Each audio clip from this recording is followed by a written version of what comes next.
Welcome, my dear masters, my dear gods, and my dear friends, for yet another edition of Thinking and Destiny by Harold Waldwin Percival. I have with me two speakers, Rajan and Purnima, who will also be taking part in today's episode. Yesterday we had dealt with the body, and the highlight of the whole session yesterday was Percival's statements that, quote, you should know that you are not your body. You should know that your body is not you.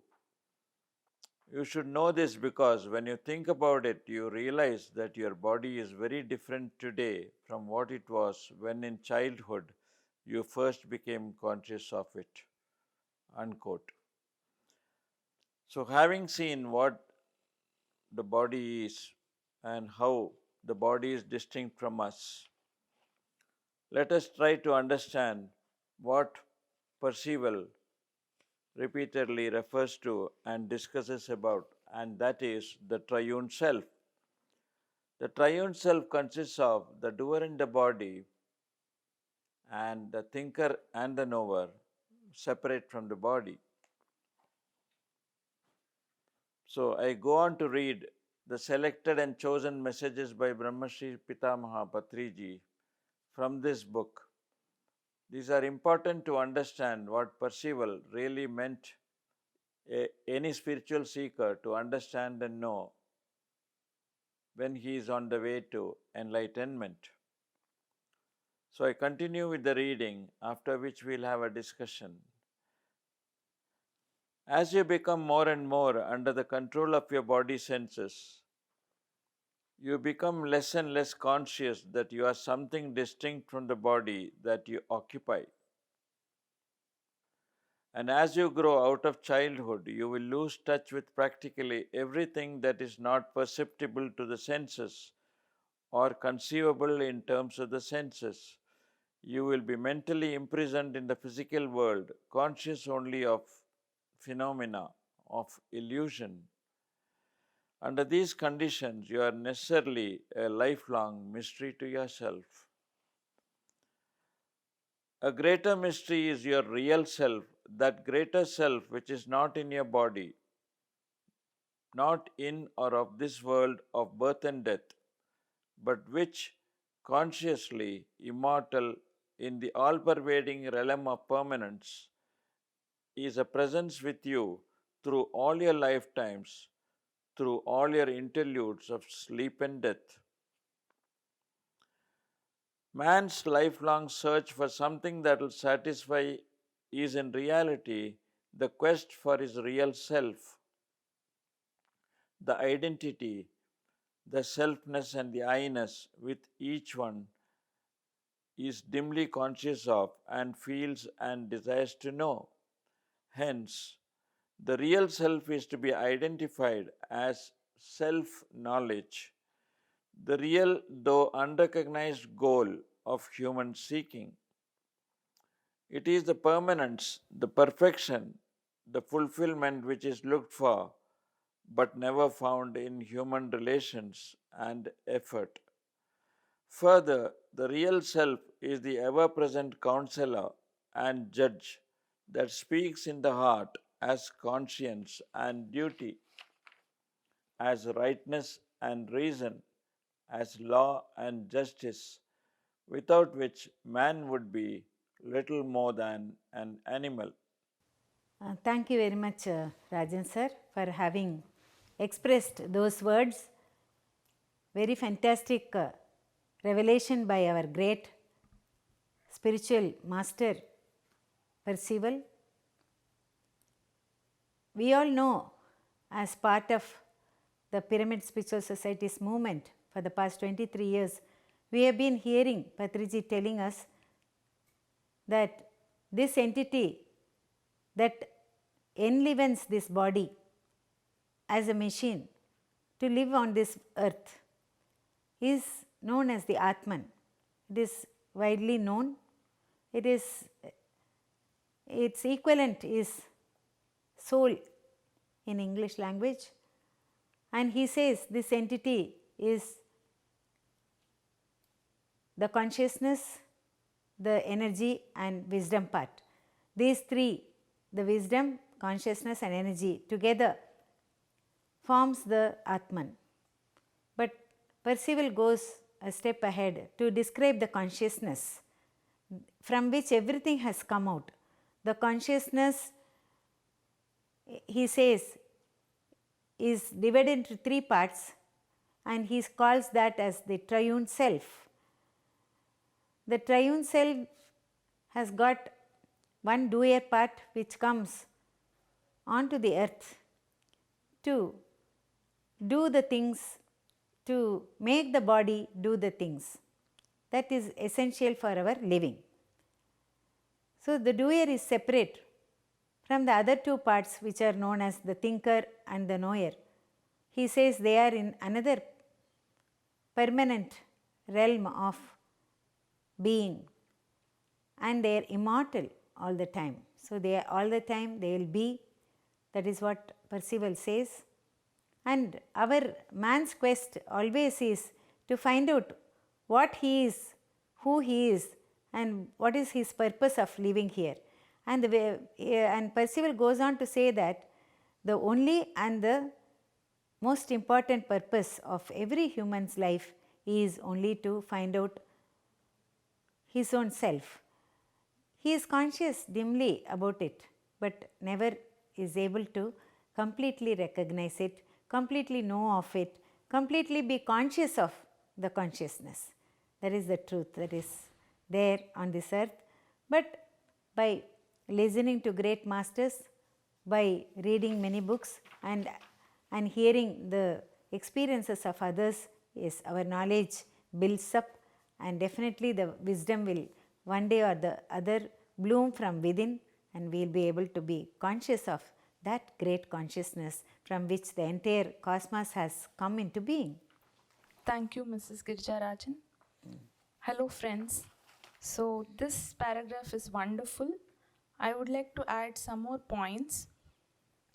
So, here he says that we are actually not fully aware of who we are, and the purpose of our life is to find out who we are completely. We are not completely aware of who actually we are, because we now are thinking that we are only the body. But I think meditators and PSS masters would have known a little more than the general people outside, because Patriji has been giving us such messages and giving us that knowledge that we are not only the body.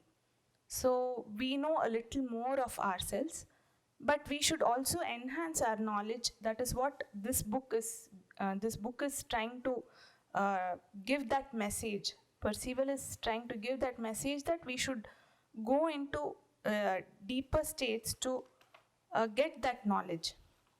So that is one thing. From in this paragraph particularly, it is written that way, that our life purpose is to find out who we are.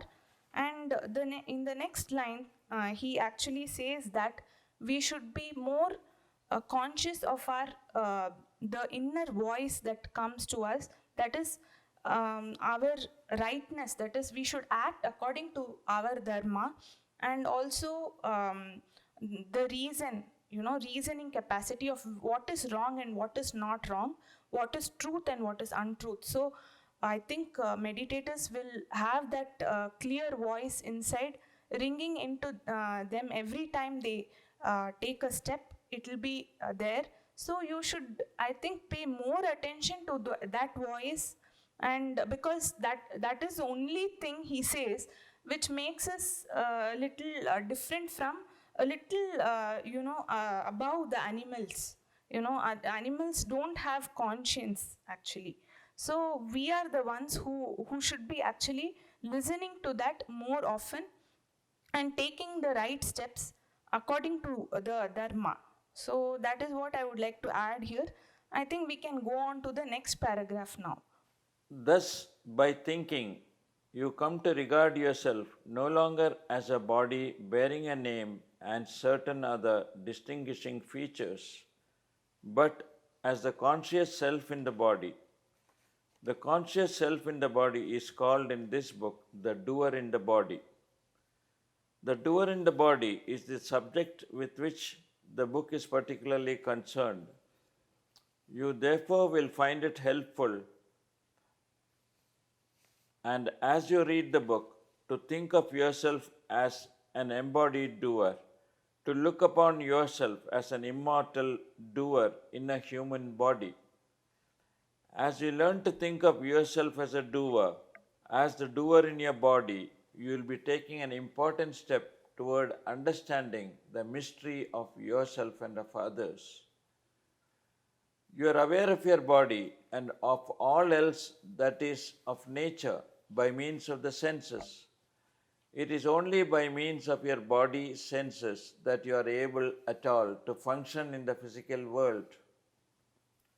You function by thinking. Your thinking is prompted by your feeling and your desires. Your feeling and desiring and thinking invariably manifest in bodily activity. Physical activity is merely the expression, the exteriorization of your inner activity. Your body, with its senses, is the instrument, the mechanism which is impelled by your feeling and desire. It is your individual nature machine. So, Percival has clearly said that we are not at all the body.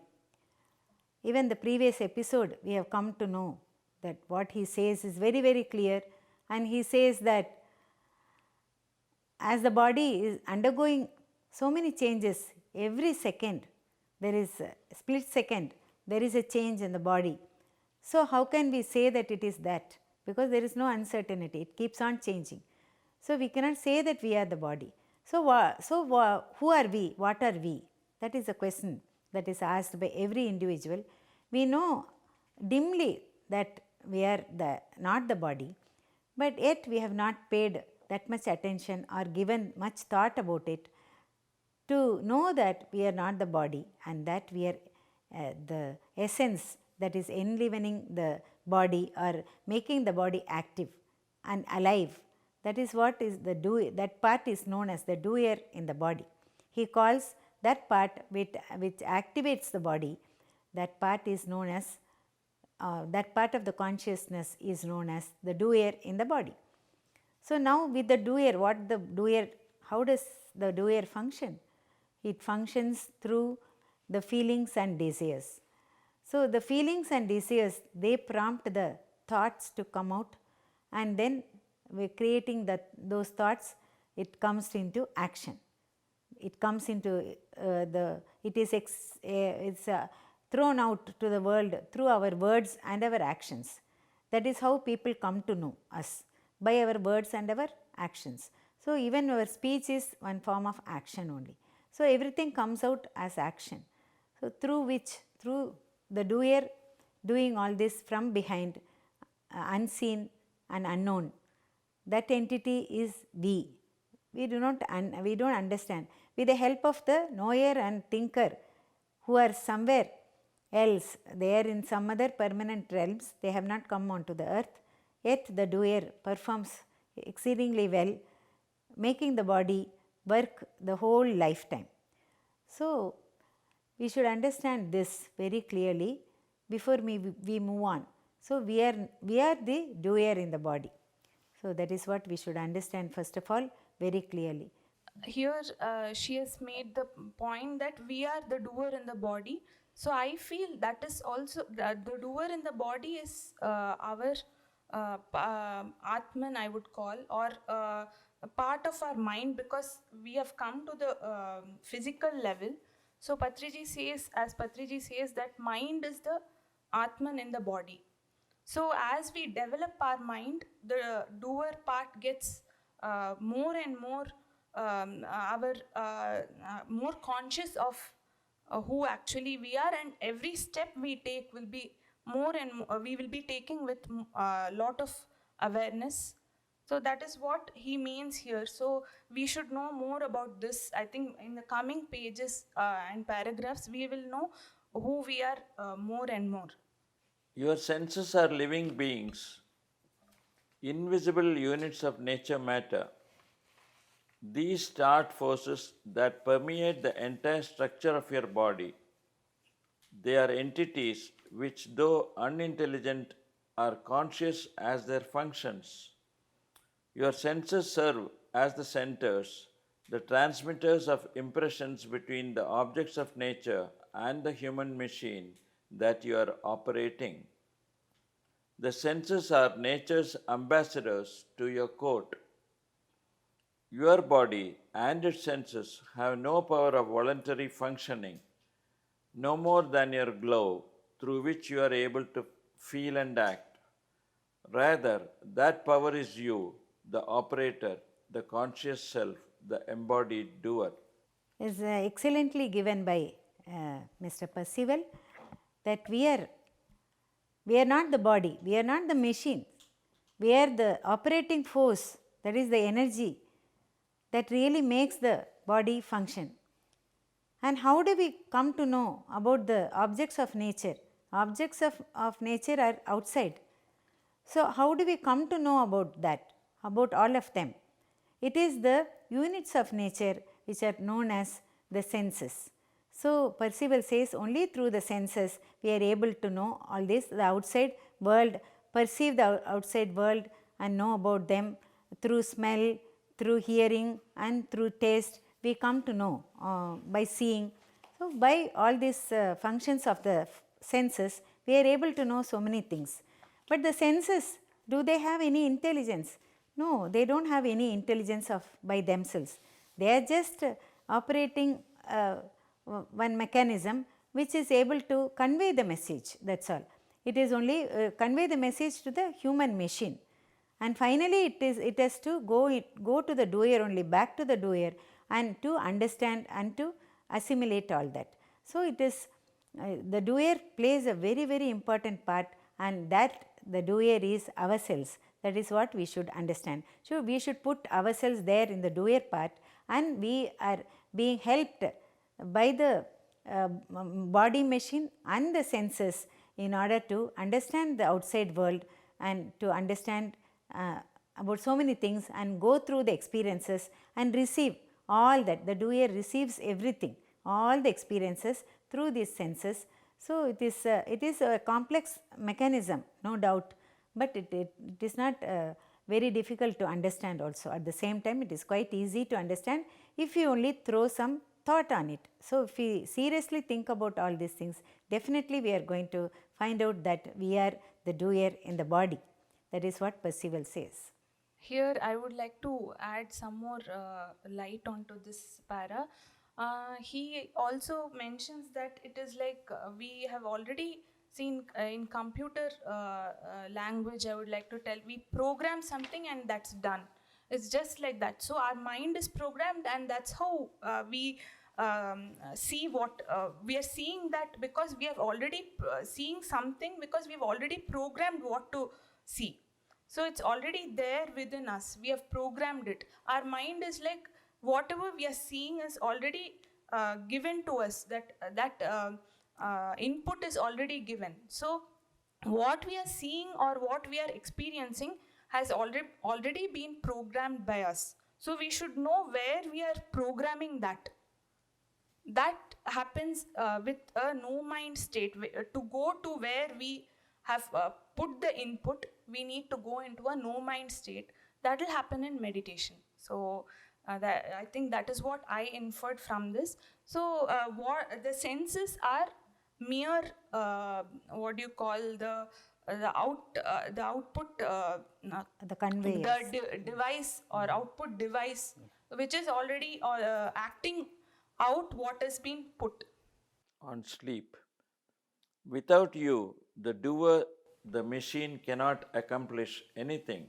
The involuntary activities of your body, the work of building, maintenance, tissue repair, and so forth are carried on automatically by the individual breathing machine as it functions for and in conjunction with the great nature machine of change. This routine work of nature in your body is being constantly interfered with, however, by your unbalanced and irregular thinking. The work is marred and nullified to the degree that you cause destructive and unbalancing bodily tension by allowing your feelings and desires to act without your conscious control. Therefore, in order that nature might be allowed to recondition your machine without the interference of your thoughts and emotions, it is provided that you shall periodically let go of it. Nature in your body provides that the bond which holds you and the senses together is at times relaxed, partially or completely, and this relaxation or letting go of the senses is sleep. So now we have seen that we are the doer in the body. We make the body work for us, and the senses are there to convey everything to us. Our feelings and our desires are there. They prompt the thinking part, and everything is in place, everything is going on. Can it go on like that? No, it is impossible, because the machine needs a rest. Isn't that so? It cannot go on like that. It needs repairs, renewals, everything has to be done. So for that, the nature has given a boon to the entire humanity, the entire cosmos, all the living beings. They periodically go into a state of relaxation, that which we call as sleep. So in sleep, what happens? The bodily mechanism, the senses are all cut off for a short time. So the doer also cuts off from this system and goes out of the body, and so that the body gets enough rest during sleep, because it is very much needed. Otherwise it can go on, go on, go on, and the machine will become very soon it will meet a breakdown. It will end up with a breakdown. So it is not possible to go on like that.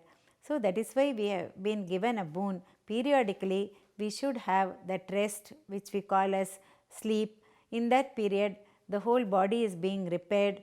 We get the activity is lessened, and in fact sometimes we don't have any activity at all when we go into deep sleep state. So that way we are able to again regain the same body, and with lot of changes. Of course, the nature is providing lot of changes. Every time it repairs, there are a lot of changes that is happening. With all the changes and repairs and renewals, the body again becomes ready to function one more day. Like that, each day passes with lot of sleep, repairs and renewals. How wonderfully the system works, and the doer is able to do all that. He is in control of the things there. So even during sleep, even though the doer is not there in the body, he is able to be in full control of the body systems that is going on, because the heart has to work, the lung has to work, everything has to, the internal organs have to work. So everything has to be controlled and to be monitored, and that is being done by the doer in the body. Even though doer is out of the body during sleep, the doer is in charge of the entire system. So that is what Percival exactly tells us. So why we should understand all these things. Not only understand, we should know that we are the doer in the body. We are that, not this physical body. That is what our Vedas also have told. So to get that understanding, yes, we should know how the mechanism goes on. So minutely every detail has been explained by our great master Percival. So whatever I have understood from here, from this passage that was read out, I am telling you. Yes, friends. So here he mentions about sleep. Such a wonderful thing it is, because so beautifully this has been planned by our own selves to have a beautiful earth life. So in physical plane, you see, we actually, in other books they say that we in sleep we come out of our physical body, that is astrally we come out, though we are not conscious of it. So when we are out of the body, we get lot of energy, and our physical system also gets rejuvenated. So it's such a beautiful system. So I think other points have been covered here. So every part of our how this whole mechanism works, he's giving. So sleep is one part, so that has also been covered. So let us look into other parts. I would like to add a few points, few more points here. See, when a person is sick, unwell, what the doctor gives a medicine, and the medicine goes and works. What does it do? Most of the medicines, they contain something called as the sleeping dose, tranquilizer. Why they do so? Because only during sleep the mind, which is the doer in the body, that is relaxed, that is removed from this system, this active system which has been actively thinking, doing everything. So all those things were there. So the activity is reduced to a very minimal extent, and then the doer comes out of the body, stays out. So during the medicine works like that. So even without knowing all these details, the modern science has been able to find out that sleep really helps us, helps the body to get rejuvenated, to be repaired, and renewals are necessary for the body. So naturally everything happens, natural forces also act upon it, and then the changes are happening in the body. So the senses are also cut off, it needs rest. So that is why the tranquilizers are being administered in patient's body. In hospital we see that. So day to day we see that without knowing what is happening during that time. So with Percival's knowledge, yes, we can understand whatever is being done to the human beings when they are sick. So from here we can understand so many things. So like that we are able to understand all the things that we can relate to our daily life, and then we can try to understand in a better manner.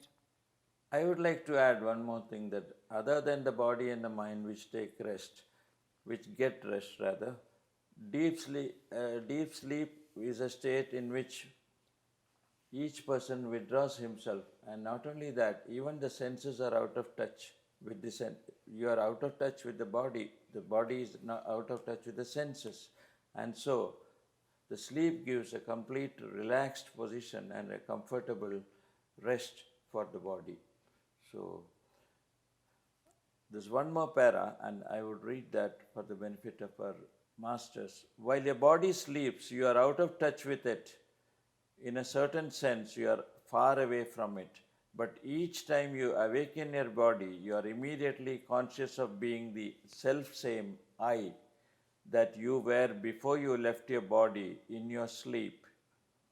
Your body, whether awake or asleep, is not conscious of anything ever. That which is conscious, that which thinks, is you yourself, the doer that is in your body. This becomes apparent when you consider that you do not think while your body is asleep. At least if you do think during the period of sleep, you do not know or remember when you awaken your body senses what you have been thinking.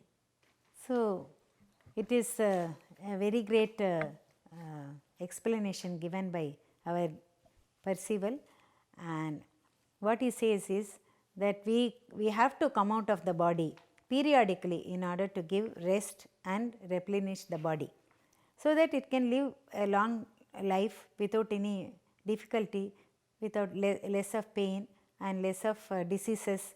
So to repair the body periodically, nature has given us a great boon called sleep. So that is being done by this doer.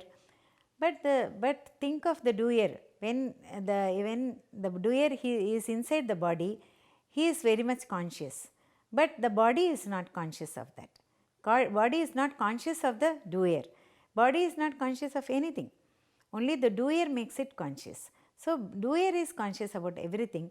So when he comes out and goes inside, during sleep he comes out, and after sleep he again enters the body. The doer enters the physical body. At that time, the personality, the identity does not change. The person is the same before sleep and is the same after sleep also. So, the personality, the particular identity, if nothing changes. Isn't that so? We are the same persons. We sleep, but are we changed? Our attitudes are changed, our mentality is not changed. The same person, nothing is changed. So, everything, our attitude, our personality, our thinking, our understanding, everything remains entirely intact during sleep also. So, and after sleep they come into our knowledge, we are conscious of that. So, that personality remains intact. For that, the sleep does not affect that personality, that we should understand. So, which is the personality? That the personality is that which is held by the doer, that is outside the body during sleep. That we have to clearly understand, and if we understand that, definitely we start thinking of us as the doer in the body. Then as we understand that, our words will come out as if we are the doer in the body, not the body itself. We will not address anything in terms of the body. We will address from the terms of the doer. So, that is how we have to change ourselves, so that we will become conscious of the great consciousness, that which we are part of and that which we are. We are also the consciousness that is there, available everywhere in the whole cosmos. The more we become aware of the doer in the body, our words will be only in line or in alignment with spiritual science. That is what I feel. The more conscious we are, only spiritually scientific words will come out of our mouth. Truth. Only truth will come out of our mouth. So it's I think we should all be addressing ourselves more, that we are knowing that, more conscious of who we are every time we utter a word, or every time we should be in all times we should be aware and be conscious of the doer in the body. Yes, the fact that we are that great energy, consciousness and wisdom part, not this mere physical body. That's what we should understand. That too, during this period, it's very important to understand, so that even if a person leaves the body, vacates the body, we'll understand only the machine is gone. The personality always remains. The Atman always remains. It cannot be destroyed. It cannot be created. It is there always, all the time. During sleep, before sleep, during sleep and after sleep. During life, after death and before birth. And after birth also. Like that it goes on. So, this cycle is going on, but the doer is the same. So, that is what we should understand very clearly. Now, as we have all discussed, we will start addressing ourselves as, and think that we are the doers first of all, and then start speaking from those terms, so that we will be able to be conscious of the truth so very easily and fantastically, and that is going to remain with us. That is really the realization. Self-realization means the realizing the truth, that we are not the body, we are the great Atmans. And when we realize this thing, that we are the Atman, I think our purpose of life will be served. Yeah. And we can get back to the realm of permanence happily. Realm of permanence is nothing but Satyaloka. Yeah. So, with these words, I think we have come to the end of the session today. And so, we will again meet in another session. So, till then, thank you from three of us. Thanks a lot. Thank you. Thanks.